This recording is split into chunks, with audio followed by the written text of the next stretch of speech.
বনের গভীর সূর্য ডুবি শুরু শুরু করছে। বাঘ একটি উঁচু পাহাড়ের চূড়ায় বসে, তার চোখের সামনে বিস্তীর্ণ বনভূমি। তার নিকটে একটি নদী বয়ে যাচ্ছে। বাঘ নিজের ভাবনায় গভীরভাবে ডুবে থাকে। আরে, এটা আমার মন। এখানে আমি একমাত্র শাসক।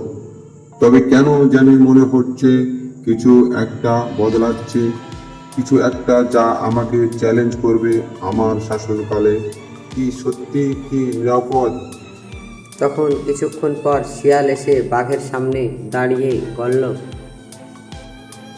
বাঘ ভাই, আপনাকে আজকাল বেশ চিন্তিত দেখাচ্ছে কেন? আপনি তো একটা বনের রাজা। এমনকি আপনার সবচেয়ে বড় শত্রু কখনো আপনাকে আটকাতে পারেনি। শিয়াল, তুমি জানো না আমি কি ভাবছি? এই বন আমি আর আগের মতো সহজে চালাতে পারছি না। কিছু কিছু ঘটনা হচ্ছে যা আমি বুঝতেই পারছি না। তুমি কি কিছু জানো? ওহে, আমি কি জানি? তবে যদি আপনি একটু জানতেন তাহলে হয়তো আমি আপনাকে কিছু উপদেশ দিতে পারতাম।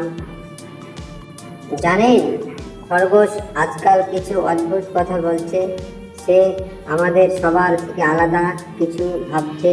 হয়তো তার কাছে কিছু পরিকল্পনা আছে। সে কি ভাবছে? আমি তাকে চিনি। সে কোনোদিন আমার সামনে দাঁড়াতে সাহস পায়নি, আর পাইবেও না।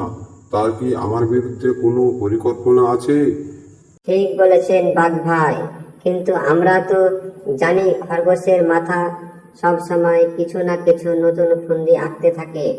আপনি যদি তাকে একবার দেখে আসেন তাহলে হয়তো বুঝতে পারবেন।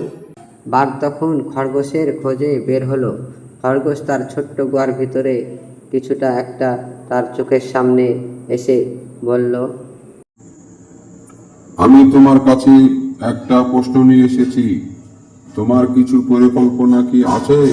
শিয়াল বলেছে আমাকে তুমি কিছু বিশেষ চিন্তা ভাবনা করছো। সেগুলো কি আমাকে জানাবে? বাঘ ভাই, আপনি তো খুব সোজা সাপটা প্রকৃতির। আমি সত্যি কিছু পরিকল্পনা তৈরি করেছি, তবে সেটা শুধু আমার আর বনবাসীদের জন্য। আসলে আমি মনে করি এ বলেই সবাইকে একসাথে মিলেমিশে থাকা দরকার। সকল প্রাণীর মধ্যে সম্বন্ধ তৈরি করলে বন আরো শান্তিপূর্ণ হতে পারে। কিন্তু আমি জানি আপনি এসব শুনলে হয়তো বিশ্বাস করবেন না। তুমি বলতে চাও আমি শান্তিপূর্ণ হতে পারি না?